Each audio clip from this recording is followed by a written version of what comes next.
Selamat datang di bulan Oktober. Ya, kita sudah masuk di bulan Oktober, di bulan 10 dari tahun 2016 dan kita masuk kepada trimester yang terakhir, yang keempat. Dan kita sudah membahas mengenai the message of hope. Sepanjang tahun ini kita bicara mengenai the messenger, the message of hope. Kita bicara the message of truth. Kita bicara the message of faith. Kita baru beres minggu lalu dengan iman. Dan pada hari ini dan 3 bulan ke depan sampai dengan Desember kita akan bicara mengenai the message of salvation atau keselamatan. Pesan keselamatan yang harus kita bawa. Kita adalah orang-orang yang membawa pesan. Kita adalah orang-orang yang membawa berita baik. Kita adalah orang-orang yang membawa kabar tentang keselamatan juga kepada orang-orang yang ada di sekeliling kita. Nah, sebelum mulai kepada the message of salvation selama 3 bulan, kita akan masuk kepada bulan Oktober. Selama bulan Oktober ini temanya adalah event and process sebenarnya. Ya, ada event dan ada proses. Nah, saya mau kita mengerti betul mengenai event dan proses. Karena ada banyak orang yang mau hanya sekedar event ya, tapi prosesnya nggak mau dijalanin. Ada orang yang seneng banget kalau ngerayain hari ulang tahun. Eventnya ulang tahun gitu. Tapi dari hari ulang tahun hari ini sampai dengan hari ulang tahun tahun depan itu merupakan proses yang harus dijalani supaya tahun depan, event ulang tahun tahun depan harusnya menjadi lebih baik. Dan ini yang saya mau kita sama-sama belajar sepanjang bulan ini. Dan nanti akan ada khotbah-khotbah yang akan disampaikan, pengajaran akan disampaikan. Dan pada hari ini tema kita adalah ulang tahun. Siapa yang ulang tahun hari ini? Boleh angkat tangannya, ulang tahun hari ini. Ada ngaku cepat karena saudara pasti akan dapat tepuk tangan. Yuk silakan. Siapa?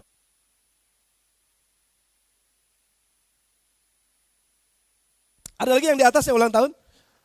Siapa? Hah? Ulang tahun pernikahan. Jamie ulang tahun pernikahan. Ciu.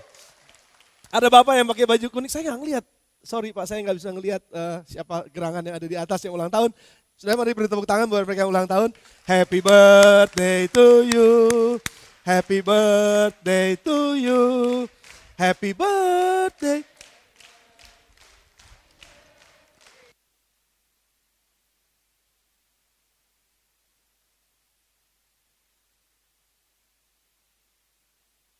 Sorry saudara, ini agak sedikit in and out, ini batuk saya dan saya memang pas hari Kamis kemarin sampai pas hari pertama conference kemarin langsung kena flu saudara, dan flu-nya rupanya bertahan sampai dengan hari ini. Tapi anyway, Tuhan tetap baik. Dan saya berharap sudah bersabar kalau saya mati hidupin mic-nya ya, karena saya in and out kadang-kadang suka batuk.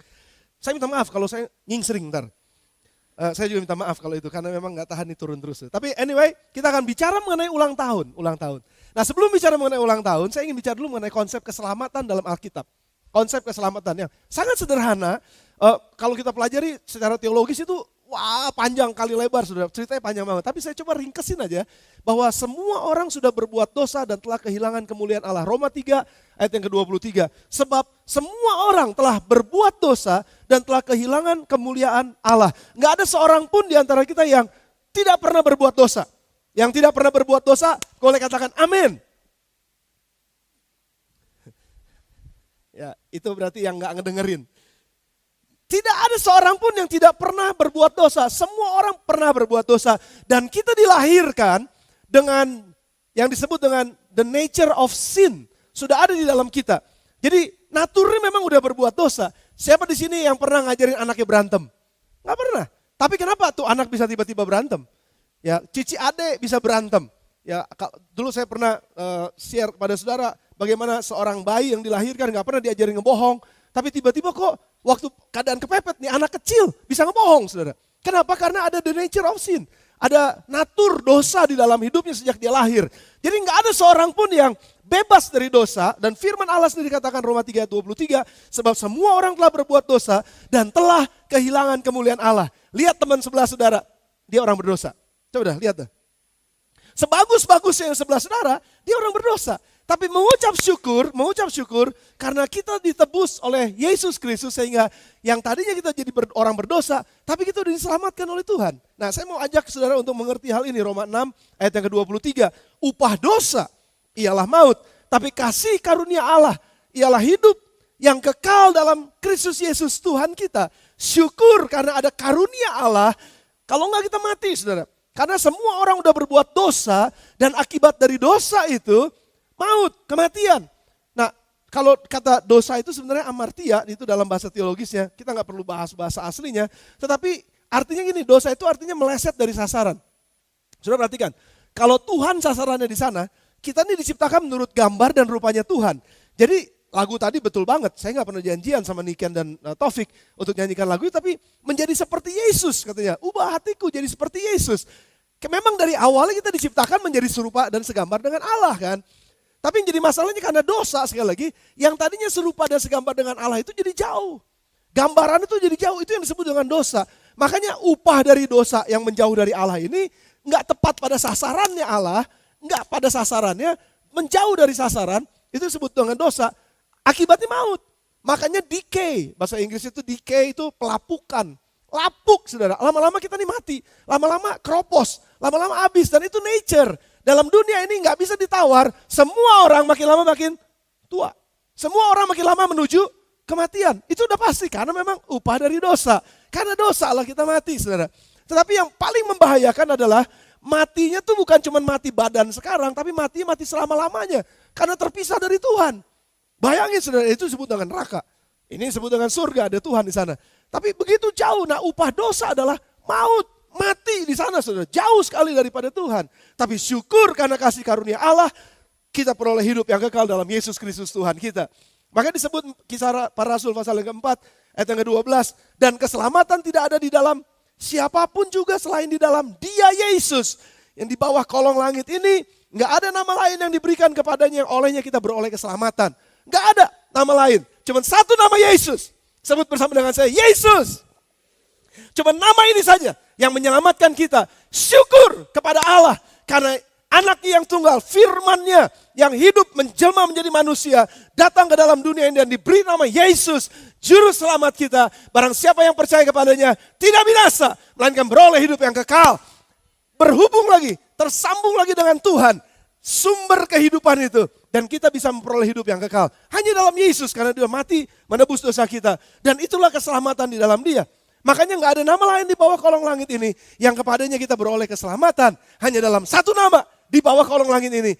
Sebut nama Yesus. Dan tidak ada yang lain, hanya nama Yesus yang menyelamatkan. Filipi pasal yang kedua, ayat yang ke-9 sampai dengan ayat yang ke-11.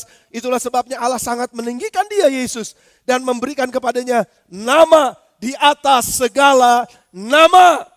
Name above all names. Supaya in His name, di dalam namanya, di dalam nama Yesus, bertekuk lutut semua yang ada di langit, yang ada di bumi, yang ada di bawah bumi, dan semua lidah akan mengaku bahwa Yesus Kristus adalah Tuhan. Excited gak saudara?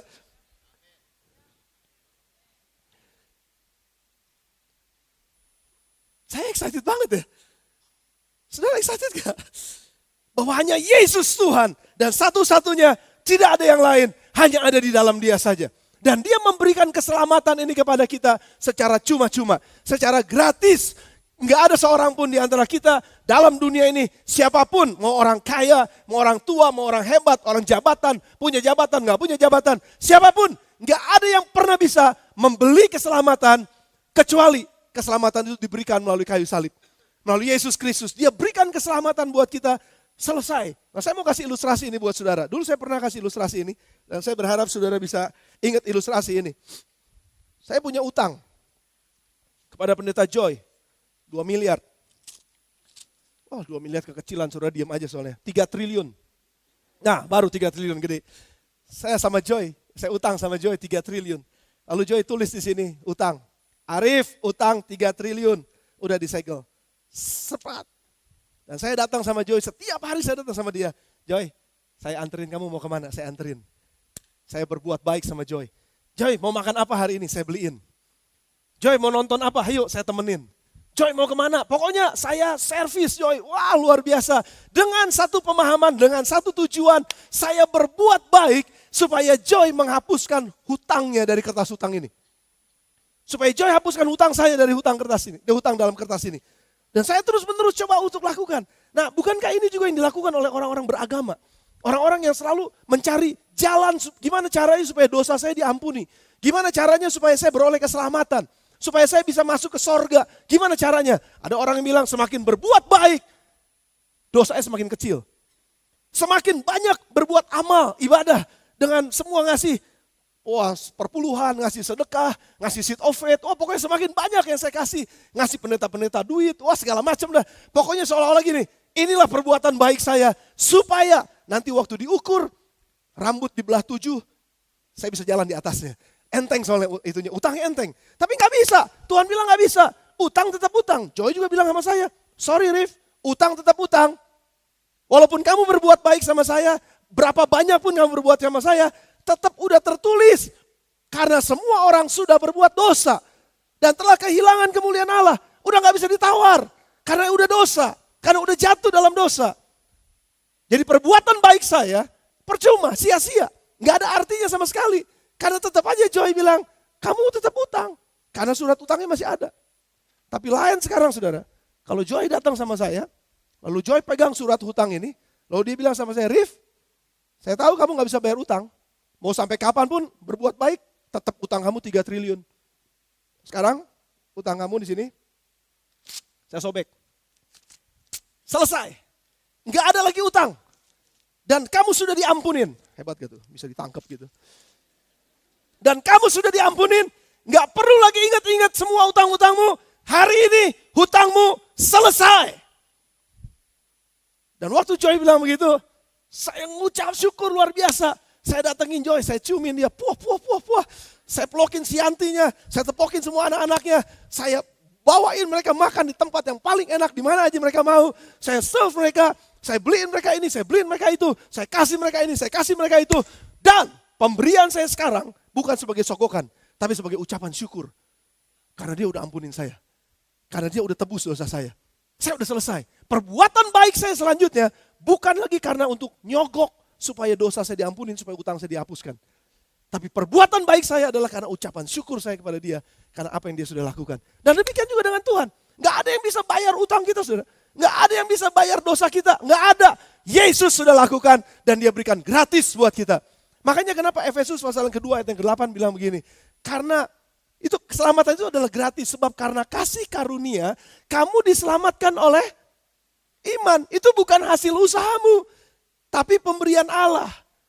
Itu bukan hasil kerjaanmu. Itu bukan hasil usahamu. Kamu lakukan semua yang baik. Kamu lakukan segala sesuatu. Enggak ada artinya sama sekali. Karena itu bukan hasil kerjaanmu. Tapi keselamatan itu adalah kasih karunia. Pemberian yang Tuhan berikan secara cuma-cuma gratis buat kita. Dan saya mengucap syukur buat ini. Sekarang kita udah punya keselamatan di dalam kita. Kalau kita percaya kepada Yesus, hari ini juga kita terima keselamatan. Kita nggak usah lagi jauh terpisah dari Tuhan. Tapi kita sudah mulai didekatkan kepada Allah kita. Dan kita mulai hidup pada kehidupan yang kekal. Bukan lagi kepada kematian, tapi kepada kehidupan. Hidup kita berjalan menuju kehidupan. Ketika pertama kali kita percaya kepada Yesus, hidup kita tadinya arahnya ke sana, sekarang arahnya kepada Tuhan. Semakin serupa dengan Kristus. Ini yang dia sudah lakukan buat kita. Tapi intinya adalah begini saudara. Apa yang kita terima gratis, itu gak boleh didiemin.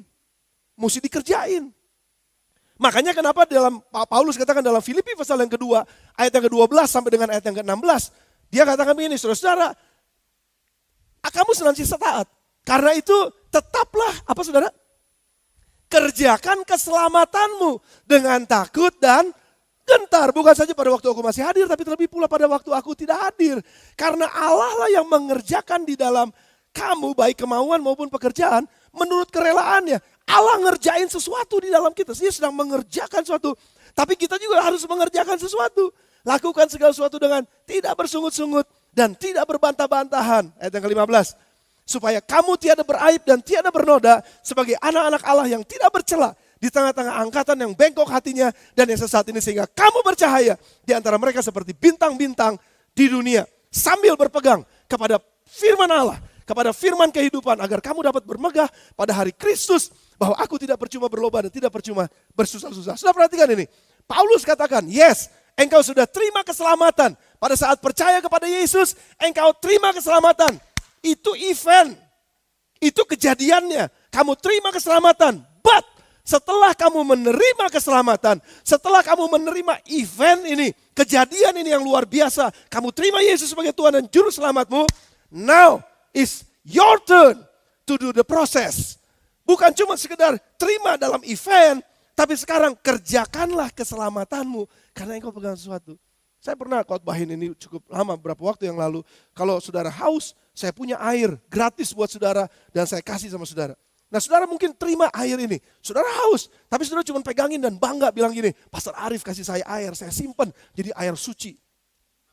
Simpen aja gak pernah diminum, padahal sudah aus banget. Ini gak pernah dikerjain. Cuma dipegangin aja, keselamatan. Banyak orang Kristen hanya menerima keselamatannya ketika dia dibaptis air. Tapi setelah dibaptis air, nggak tahu lagi gimana. Padahal baptisan air adalah proses pada event. Event di mana kita percaya pada Yesus, menyerahkan hidup kita pada Yesus, dilahirkan baru, kelahiran baru. Jadi bahaya lagi, itu event. Dan event ini sudah waktu kita terima kelahiran baru, kita mesti kerjain. Yang disebut dengan proses. Nah saya mau kasih ilustrasi ini pada saudara. Rudy Lukman sudah gambarkan ini. Berapa waktu yang lalu juga saya pernah sampaikan pada saudara, mudah-mudahan saudara ingat. Dia gambarkan dengan sangat bagus. Namanya Pak Gembel, rambutnya gimbal. Jadi ini rambut, ini kalau dikeramas mungkin udah gak bisa, mesti dibotakin dulu. Karena udah saking kerasnya. Lalu makan gak karu-karuan, kukunya kotor, tidur di mana aja. Ngaduk-ngaduk sampah, pokoknya ini kehidupan dia di jalanan saudara. Dan dia memang orang yang gak dianggap sama masyarakat. Seorang gembel, gak punya masa depan. Hidupnya jauh dari seharusnya. Berantakan, gaya hidupnya kotor banget. Nah tapi satu saat ada seorang raja datang. Dan raja ini berbelas kasihan kepada si Pak Gembel. Lalu dia datangin Pak Gembel dan katakan, Pak Gembel kamu mau jadi anak saya gak? Saya angkat kamu jadi anak saya. Saya angkat kamu jadi anak raja. Saya bawa kamu ke istana saya, mau apa enggak? Gratis, gak usah bayar. Bukan kamu juga, saya yang inisiatifnya ada di saya. Bukan kamu yang minta, saya minta kamu jadi anak saya. Mau apa enggak? Saya angkat kamu. Wah mau banget sih Pak Gembel. Nah waktu dia jadi diangkat, dibawa langsung ke notaris. Notarisnya ada dekat-dekat sini juga, saya gak usah sebut nama notarisnya tapi terkenal. Dibawa ke notaris, lalu dicap. Dipakein foto, dipakein wah semua yang bagus-bagus. Lalu dicap anak raja. Ditandatanganin sama raja, notaris. Sah, resmi jadi anak raja. Statusnya pindah dari status gembel sekarang jadi status anak raja. Event, ini adalah eventnya. Di mana dia berubah status dari status gembel kepada status anak raja. Berubah cepet banget, cepet banget. Nah begitu dia sampai di notaris sudah selesai, dia sampai ke istana raja, dia masuk ke istana raja, mulai dia bingung. Kenapa dia bingung? Karena begitu dia masuk, ada gambar yang berikutnya. Begitu dia masuk, ini mandi gimana caranya ya? Karena gak biasa mandi. Mandi sekarang pakai bathtub, sabunnya warna-warni pula. Yang mana buat muka, yang mana buat, saya gak ngerti, mana buat rambut. Gak ngerti gimana caranya, jadi bingung. Akhirnya dia gak jadi mandi. Karena dia takut, nanti masuk ke situ dia tenggelam. Udah dia keluar, begitu keluar dia mau makan. Makan juga dia gak ngerti. Gimana cara makan? Dimakannya mesti pakai ini. Ada aturannya, ada table manner dan lain sebagainya. Repot banget kayaknya. Kok enakan kayak dulu ya? Waktu saya menjadi gembel. Kenapa sekarang setelah jadi anak raja, kok banyak aturannya? Saya juga jadi bingung. Gimana caranya saya bisa makan? Yang paling susah adalah waktu dia mau tidur malam-malam. Dia udah sampai di tempat tidurnya goyang-goyang. Karena ini rupanya tempat tidur yang paling nyaman, yang paling enak, yang paling empuk. Stop lu sampai di sini gambarnya. Waktu keenakan dia bilang nggak bisa. Biasanya saya tidur di mana aja. Sekarang kenapa jadi susah banget mau tidur aja susah. Makan aja susah, mandi aja susah. Kenapa hal ini terjadi? Dia punya event yang namanya berubah status dari gembel menjadi anak raja. Itu eventnya. Praise God, terima kasih Tuhan. Saya berubah jadi anak raja. Sama, seperti kehidupan kita juga sama. Dibaptis jadi orang Kristen. Nyandang nama Kristen. Kristen katanya. Ada di situ KTP-nya, Kristen. Wah jadi ke gereja, wah jadi anak Tuhan dan lain sebagainya. Betul, itu event. Dibaptis itu event. Tapi pertanyaannya adalah, how are we gonna live our life? Gimana kita bisa menghidupi kehidupan kita sebagai murid Tuhan? Itu cerita yang lain. Karena itu prosesnya. Setelah event harus ada proses. Nggak bisa saudara cuma mengandalkan event. Saudara harus menjalani prosesnya. Dan itu yang terjadi dengan si Pak Gembel ini. Makanya kenapa Filipi 2 katakan kerjakanlah keselamatanmu. Ada prosesnya. Nggak otomatis waktu kamu jadi anak raja, tiba-tiba kamu punya gaya hidup anak raja. Saudara bersama dengan saya katakan yes. Lihat gambar selanjutnya. Akhirnya belajar mandi.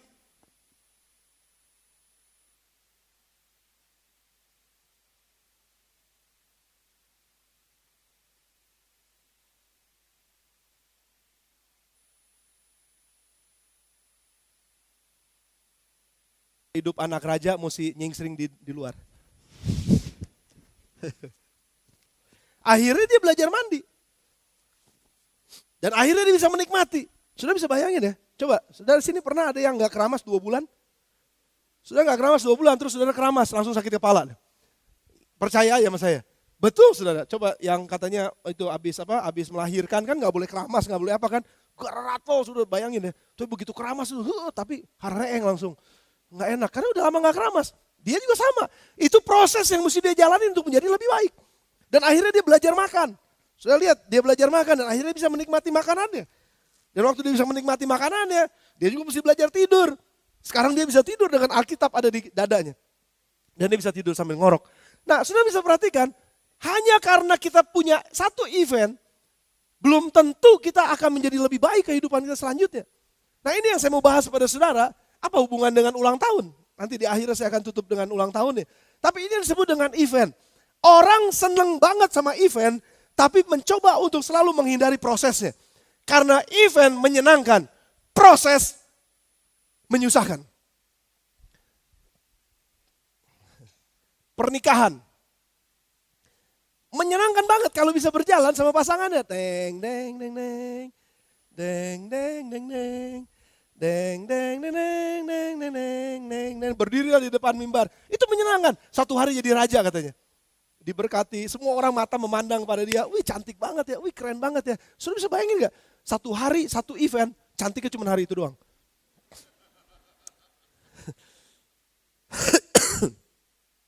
Cantiknya cuma hari itu doang karena itu kalau cuma event cuma hari itu doang. Selanjutnya itu udah gak cantik lagi.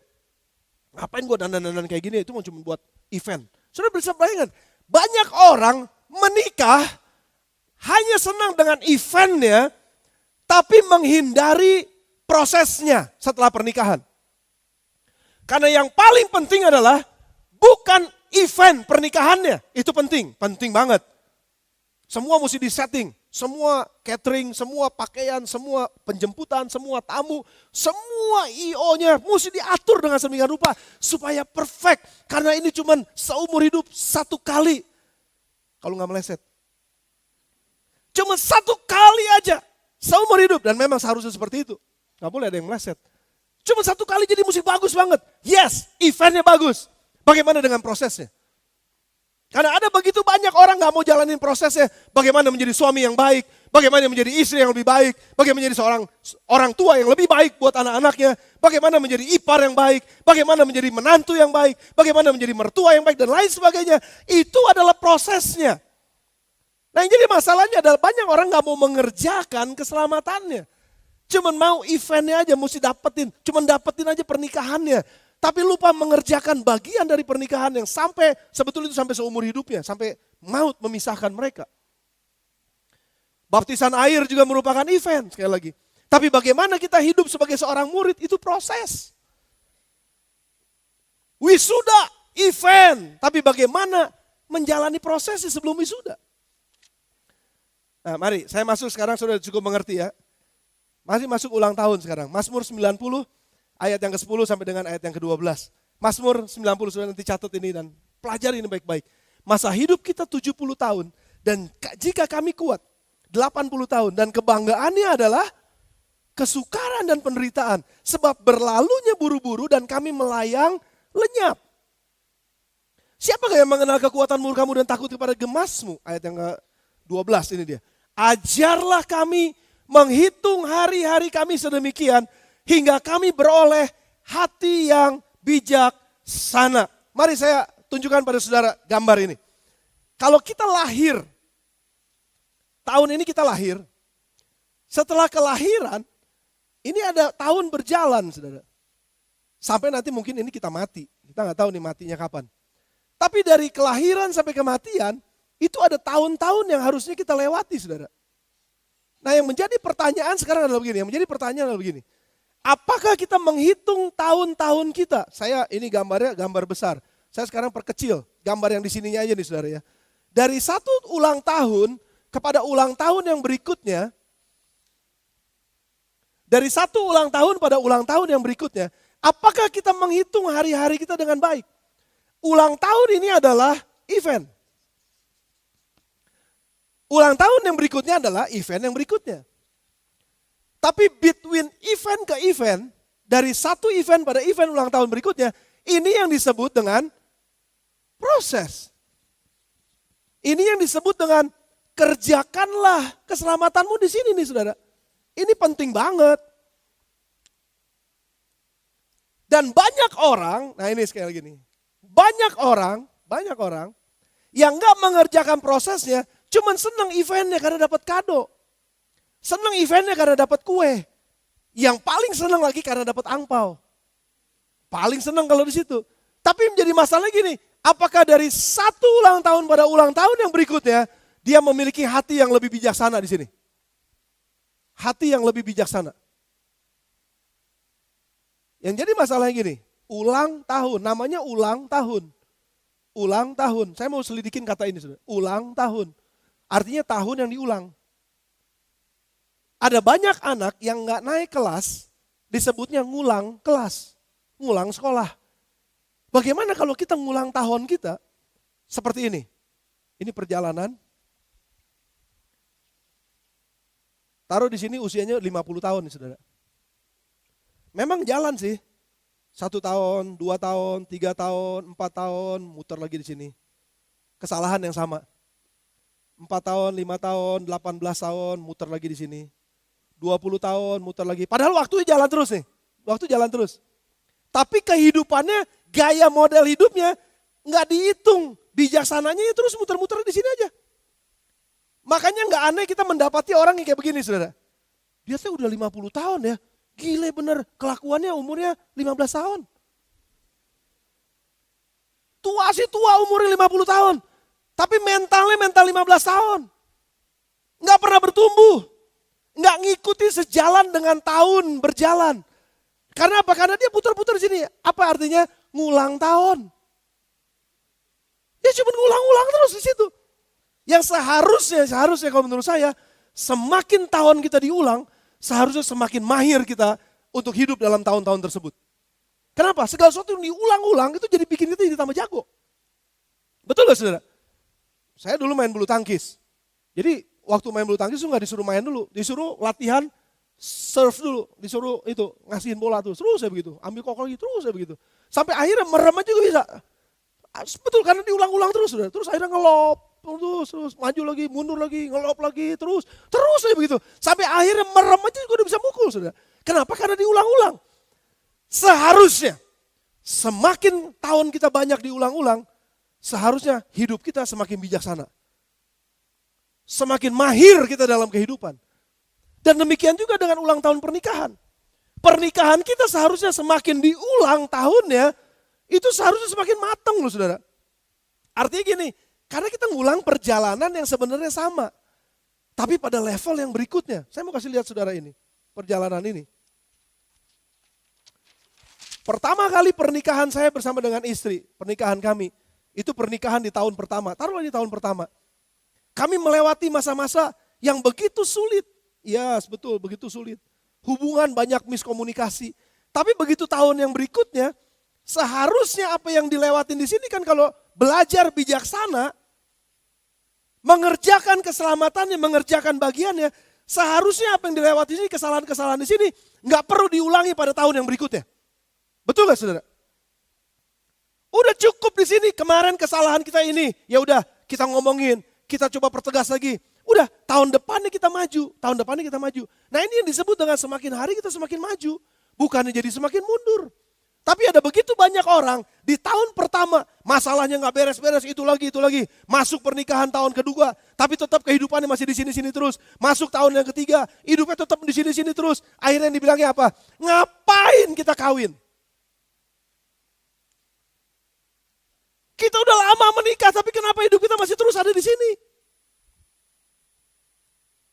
Dan yang menyedihkan adalah begini saudara. Orang cuma senang kepada eventnya di sini. Ini eventnya nih. Pernikahan, ini event. Di sini ulang tahun pernikahan. Orang cuma suka sama event-eventnya doang. Tapi gak suka menjalankan prosesnya. Padahal prosesnya inilah yang membuat orang jadi semakin bijaksana. Hubungan suami istri menjadi semakin matang. Hubungan suami istri jadi semakin lebih erat. Semakin lebih harmonis. Aneh saudara, ada begitu banyak orang yang udah menikah bertahun-tahun, tapi aneh, makin lama bukan semakin harmonis, makin lama semakin jauh. Makin lama makin gak kenal. Ih, siapa tuh ya? Dulu pacaran gak begini? Aneh, makin lama jadi makin menjauh, jadi makin akhirnya gak mau ngomong. Berapa banyak orang yang menikah belasan tahun, puluhan tahun pada akhirnya bilang begini, gue udah gak ada rasa sama dia. Aneh kan? Mau ngomong apa juga kayaknya udah gak nyambung. Gue pokoknya udahlah, pokoknya gini ya, ngomong sedikit aja udah langsung pecah perang. Aneh sudah, dan yang paling anehnya begini, bertahun-tahun ada di dalam gereja, bertahun-tahun belajar firman Tuhan, aneh, kehidupan rumah tangganya gak semakin benar. Kenapa? Karena cuma senang kepada hari pernikahannya dan itu yang diingat-ingat terus. Dulu ya waktu kita jadian ya, gila bener dia keren banget, aneh loh ini six pack. Tapi sekarang boro-boro six pack, black pack. Gak ada sama sekali potongan dan itu. Dulu ya kalau ngomong dia manis banget, aneh sekarang kalau ngomong kenapa jadi kasar. Dulu kalau ini dia orang yang sangat ramah. Tapi sekarang boro-boro. Dulu rajin menjamah, sekarang gak ada jamahan. Sama sekali gak ada jamahannya. Kenapa? Udah sebel, udah benci, udah pahit, udah marah dan lain sebagainya. Saudara perhatikan, ini baru ulang tahun pernikahan. Seharusnya semakin tua pernikahan kita, semakin matang hubungan kita suami istri. Cuma 3 orang yang amin. Saudara yang bersama dengan pasangan saudara, coba lihat pasangan saudara. Gimana hubungan kita makin anget gak? Gitu. Coba tanya. Seharusnya ulang tahun pernikahan, itu dirayakan, celebration. Dan kita bisa bilang gini, gila banget. Gue makin cinta sama lu benar-benar. Saya berani khotbah ini karena kami lakukan. Saudara boleh tanya istri saya, bagaimana hubungan kita setelah 14 tahun, 15 tahun menikah? Istri saya pasti bisa jawab sama saudara. Suami saya makin keren aja. Istri saya pasti akan bilang gini, suami saya makin romantis. Istri saya pasti akan bilang gini, suami saya semakin baik banget. Istri saya pasti akan bilang gini, suami saya semakin jadi penolong. Terbalik, bukan. Suami saya menjadi lebih banyak nolongnya sekarang. Karena seringkali saya juga udah kecapean dan lain sebagainya. Apakah hubungannya jadi semakin baik dari tahun ke tahun? Nah, saudara juga bisa masukkan ini dalam bisnis saudara. Bagaimana dengan bisnis saudara? Apakah bisnis saudara makin lama makin mateng? Apakah usaha saudara, pekerjaan saudara, makin lama saudara makin pintar, makin mahir? Karena diulang-ulang terus tahunnya. Semakin banyak tahun yang diulang, semakin mahir kita menjalaninya. Karena ayatnya bilang dengan jelas, ajar kami hitung hari-hari kami. Sedemikian rupa supaya kami beroleh hati yang bijaksana. Hati yang bijaksana itu yang menjadi target kita saudara. Tapi yang jadi masalahnya ada begitu banyak orang yang kayak anak di sekolah yang gak naik kelas, ngulang tahunnya. Diulangin lagi sekolahnya. Yang harusnya udah sampai ke 3 SMP, sekarang mereka gak 3 SMP, masih kelas 2 SD. Karena 2 SD ngulang, naik ke kelas 3, 3 SD ngulang, naik ke kelas 4, 4 SD ngulang, 4 SD ngulang lagi, 4 SD ngulang lagi. Harusnya teman-temannya 3 SMP, dia masih ada di kelas 2 SD. Sudah ngerti maksud saya? Terus menerus gak naik kelas. Saya coba berpikir begini loh saudara, bagaimana dengan kehidupan kekristenan kita? Udah berapa tahun kita dibaptis? Udah berapa tahun kita kenal Tuhan? Seharusnya karakter kita semakin hari diubah menjadi seperti Kristus. Kalau kita ngerjain keselamatan kita. Kalau kita mengerjakan prosesnya. Seharusnya saya percaya banget kita jadi semakin lebih baik. Tadinya memang betul, saya nih orang kalau ngomong, aduh minta ampun kalau saya ngomong ngebunuh orang. Karena tajam banget omongan saya seperti silet. Tajam banget kalau saya ngomong.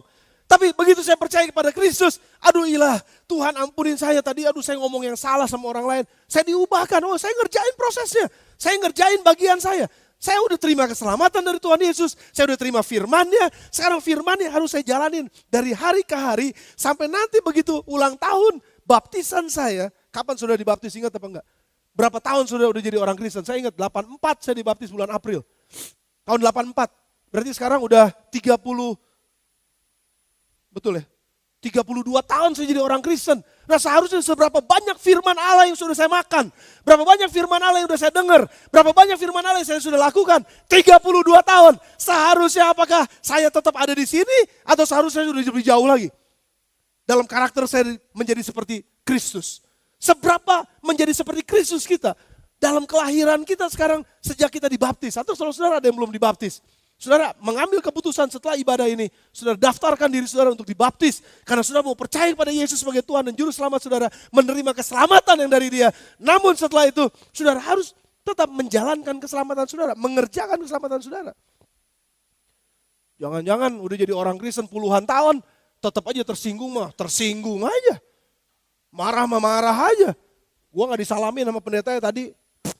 Emangnya cuma di sini gereja, gua pindah gereja. Wih gede ambek banget. Dari tahun ke tahun, puluhan tahun jadi orang Kristen. Tapi selalu protesnya hal yang sama. Kenapa gue gak bisa nyanyi di sini ya? Di sini nyanyi ribut banget. Berisik, gandeng. Hei, ini lagi pujian dan penyembahan kepada Tuhan. Jangan-jangan semuanya pada gak mau ribut lagi nih. Nyanyikanlah pujian dengan gambus dan kecapi, sorak-sorai dan berseru, berteriaklah kepada Tuhan. Hei, pujian penyembahan kita adalah pujian penyembahan yang bebas di hadapan Tuhan. Enggak begini. Enggak, model begitu enggak salah, enggak jadi masalah. Tapi gereja kita, gereja kayak begitu. Jadi kalau ada yang terserah bilang, ribut banget, bising amat. Memang begitu. Enggak ada yang setuju sama saya, setuju ya? Memang ini praise and worship kita. Tapi ada saatnya juga jeda, ada saatnya kita tenang, ada saatnya kita diam. Artinya begini saudara, bertahun-tahun kita jadi orang Kristen, gak bertumbuh dalam pujian penyembahan. Gak bertumbuh dalam praise and worship kita. Maunya cuma ngikutin apa yang saya mau aja. Hey come on, grow up jadi gereja. Bertumbuhlah, kita 52 tahun depan, 53 tahun. 53 tahun kita tahun depan. Tahun 64 tahun depan. 53 tahun jadi gereja. 53 tahun gereja ini ada. Sekali lagi saudara, kita mau terus bertumbuh dan berkembang, punya dampak yang lebih luas. Jadi berkat yang lebih banyak buat orang lain. Saudara lupa khotbah saya bulan lalu ya. Begitu Alkitab dibuka, saudara berdiri dan katakan amin. Saudara mau coba? Tapi kita mesti grow up, kita mesti bertumbuh saudara, karena ulang tahun kita makin lama makin banyak. Diulang-ulang terus dan semakin diulang-ulang harusnya kita jadi semakin canggih. Bagaimana dengan kehidupan karir saudara? Callingnya saudara, panggilan saudara dalam hidup saudara. Apakah saudara muter-muter terus di situ terus? Dari tahun ke tahun saudara evaluasi, saya masih ada di sini. Seharusnya saya udah di sono, kenapa masih ada di sini? Berarti ada yang saudara ulang-ulang terus tuh. Kebiasaan-kebiasaan yang gak membawa saudara maju dalam kehidupan saudara. Diulang-ulang terus. Sampai kapan? Kita terus-menerus ada di tempat kita dan kita gak pernah bertumbuh. Saya jadi curiga. Jangan-jangan kita gak mengerjakan keselamatan kita. Secara KTP kita bilang, saya selamat. Saya jadi orang Kristen, saya selamat. Saya terima Yesus. Puji Tuhan sudah terima Yesus. Satu saat sudah mati masuk sorga. Tapi sementara kita hidup dalam dunia ini, gak ada keselamatan dalam keluargamu. Gak ada keselamatan dalam karirmu. Gak ada keselamatan dalam usahamu. Gak ada keselamatan dalam hubunganmu. Gak ada keselamatan dalam karaktermu. Gak ada keselamatan di dalam gaya hidupmu yang berantakan dan rusak kayak gembel tadi. Gak pernah mau berusaha untuk mengerjakan bagian yang terbaik. Untuk mengerjakan firman Allah dalam kehidupannya. Akhirnya dia gak pernah berubah dalam hidupnya. Dan dari ulang tahun ke ulang tahun yang berikutnya, hidupnya tetap sama, di lubang yang sama, di jurang yang sama. Dan walaupun dia katanya udah percaya kepada Yesus Kristus dan Tuhan, sebagai Tuhan dan Juru Selamatnya, tapi dia gak pernah ngalamin kehidupan sorga, kehidupan kerajaan sorga, seperti anaknya raja. Dia cuma tetap hidup sebagai gembel, sebagai pengemis yang gak pernah berubah. Dan akhirnya hidupnya terus kalah seperti itu. Saudara mau seperti ini? Renungin sebentar.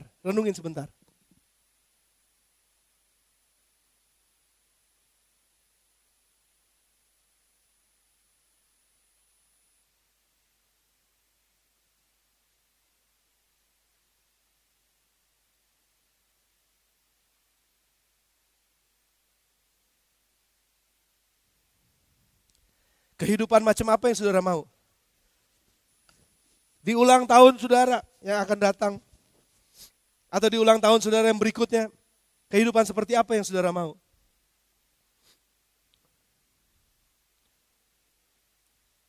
Perubahan seperti apa yang saudara mau dapatkan? Poin saya yang kedua, seharusnya gini, semakin banyak tahun, semakin mahir kita menjalani hidup kita. Yang kedua, semakin banyak tahun, saudara perhatikan nih, semakin banyak tahun, semakin banyak pengalaman-pengalaman yang kita dapatkan di sini, hidup kita jadi semakin kaya. Ini poin saya, ini poin saya. Seharusnya kalau itu bicara mengenai hidup pernikahan, ini terus menjadi doa kami hamba-hamba Tuhan, para pengurus di gereja di tempat ini. Kami mau melihat semakin banyak pasangan suami istri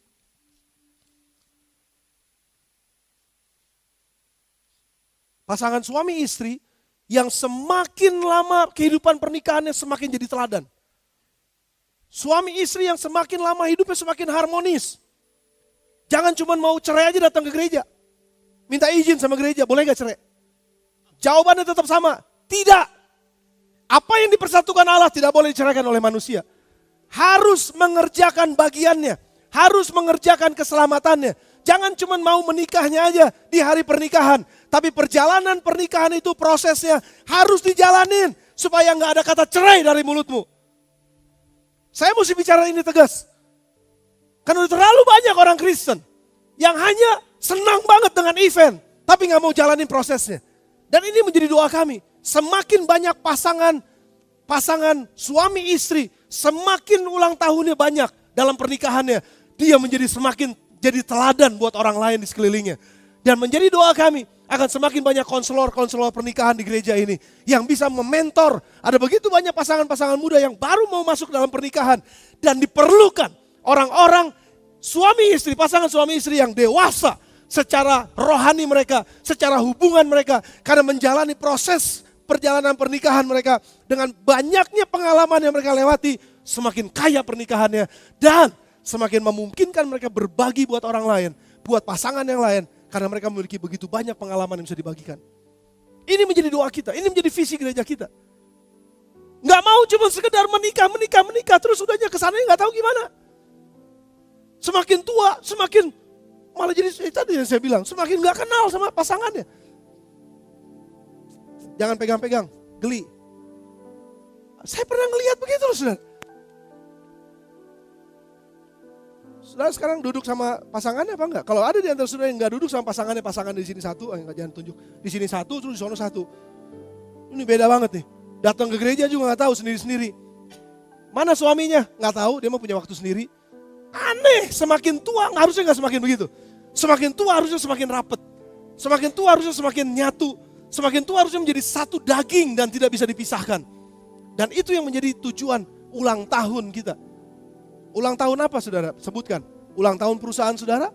Ulang tahun kehidupan saudara? Ulang tahun baptisan air saudara? Ulang tahun pernikahan saudara?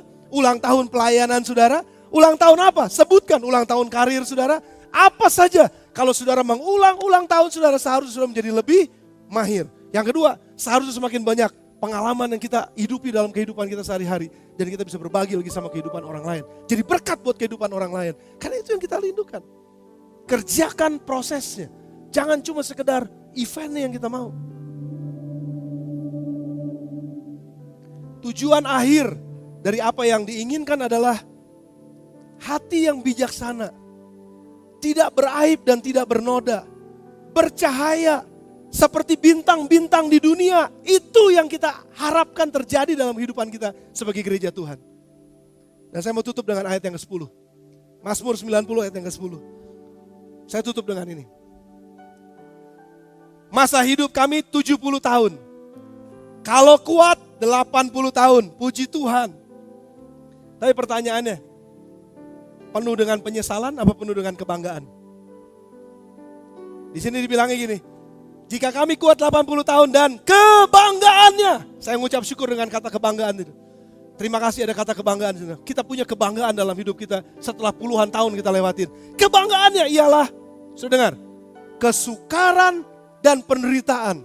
Sebab berlalunya buru-buru dan kami melayang lenyap. Ada dua macam kesukaran dan penderitaan. Yang pertama, kesukaran dan penderitaan karena memang masalah kita sendiri, kesalahan kita sendiri. Yang kedua, kesusahan dan penderitaan karena kita menjalani sebuah proses. Kita susah dan menderita. Tapi ingat, kesusahan dan penderitaan kalau ngejalanin proses, ujungnya adalah kebanggaan. Lihat saya saudara, lihat saya. Kami berdoa, Epi dan saya, kami berdoa. Nanti kami akan lihat. Kami sedang menjalani prosesnya. Prosesnya penuh dengan kesusahan. Prosesnya penuh dengan penderitaan. Yes, kadang-kadang kami harus menangis. Kadang-kadang kami harus ikat pinggang. Kadang-kadang kami harus berseru sama Tuhan. Kenapa? Karena satu saat kami mau lihat satu kebanggaan. Contoh yang paling kecil aja. Kami mau melihat Rachel dan Priscilla. Dua anak kami. Saudara bisa sebutin nama anak-anak saudara atau siapapun yang sudah mau lihat. Mereka di wisuda. Mereka berjalan di wisuda dengan nilai yang terbaik. Kalau boleh Tuhan kami minta cum laude. Yes, itu doanya. Tapi ini merupakan event. Wisuda ini adalah event. Event sebetulnya yang disebut dengan kebanggaan. Tapi kebanggaan sebenarnya sebelumnya diikuti oleh apa saudara? Kesusahan dan penderitaan. Bangun pagi-pagi mesti kerja. Saudara mesti bangun yang ke Jakarta. Bangun jam 4 pagi saudara mesti kerja. Kenapa? Saudara mesti biayain anak-anak saudara.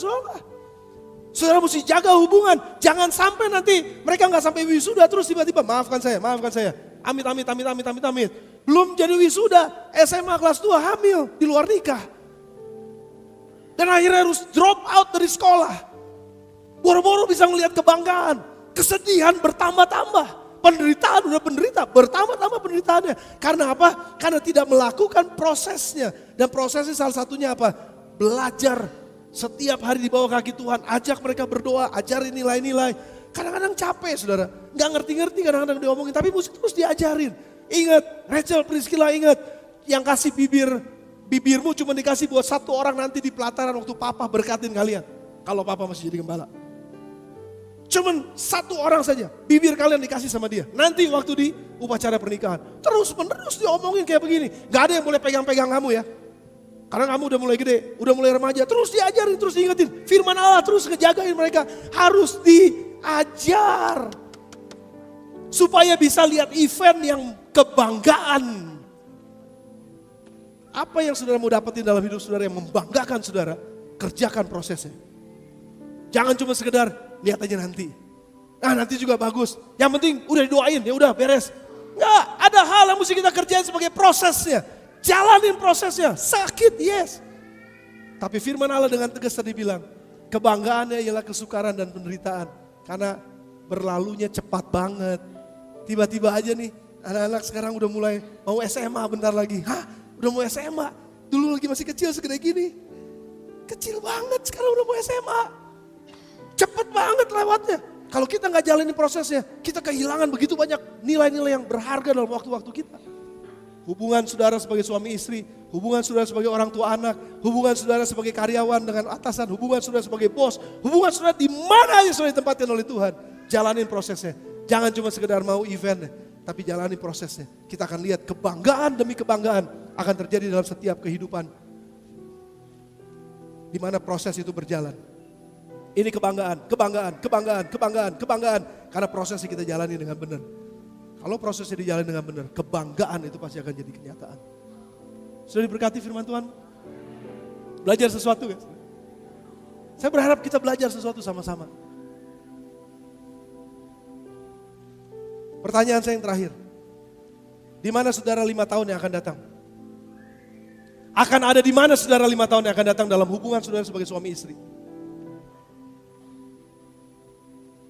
Di meja hakim, meja hijau, berkas perceraian. Kesian Pak Rusmin dihubungin terus. Pak Rusmin tolongin mau cerai. Dan Pak Rusmin pasti akan bilang, sorry saya gak melayani perceraian. Itu udah pasti. Karena itu nilai gereja kita. Atau saudara mau kekeh. Gereja ini gak bisa cerai, gereja lain bisa, silakan. Cari aja.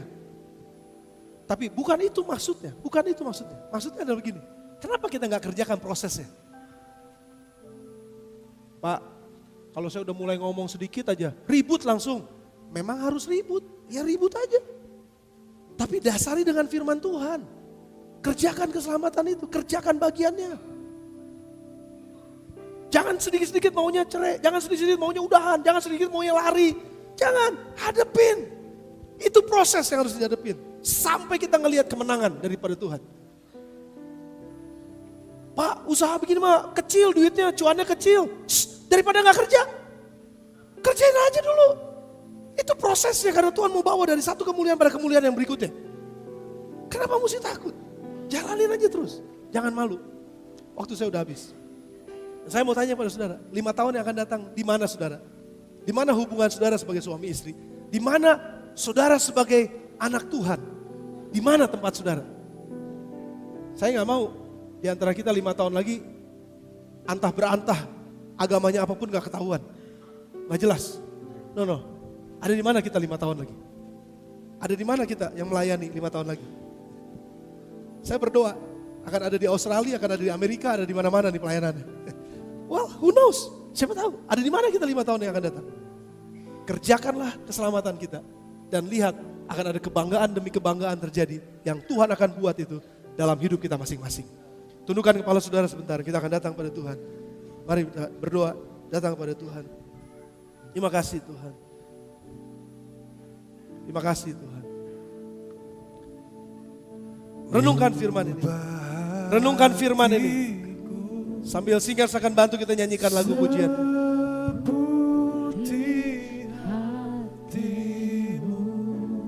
Renungkan firman ini. Di mana saudara mau ada 5 tahun yang akan datang? Di ulang tahun saudara yang kesekian. Di mana saudara ada? Ulang tahun pernikahan saudara yang sekian. Di mana hubungan itu ada?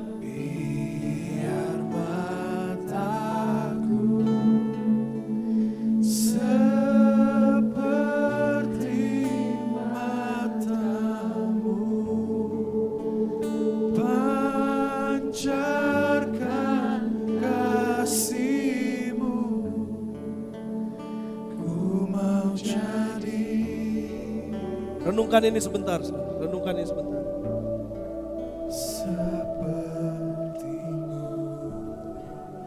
Saya mau kasih tahu ini kepada saudara.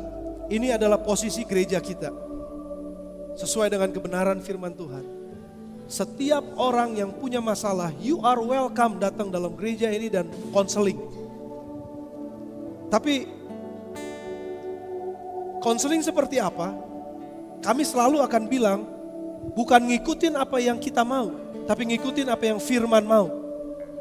Makanya bentuk konseling yang kami sediakan dalam gereja ini adalah, kalau saudara mau berubah menjadi seperti Kristus dengan caranya Yesus, saudara silakan datang konseling supaya melihat hidup saudara menjadi lebih baik. Tapi kalau saudara hanya datang konseling untuk cari kebenaran sendiri, untuk cari pembelaan, untuk membenarkan sikap saudara, sorry, gereja ini gak bisa tolong saudara. Tuhan pun gak bisa tolong saudara. Tapi kalau saudara mau terus diperbaharui, ikutin prosesnya. Jalanin proses firman Tuhan. Ikutin aja walaupun gak enak. Walaupun harus merendahkan diri sepertinya. Walaupun harus capek. Tapi itu harga, proses yang harus dibayar. Dan kalau engkau mau lihat kebanggaan, kalau engkau mau melihat kemuliaan, ikutin firman Tuhan.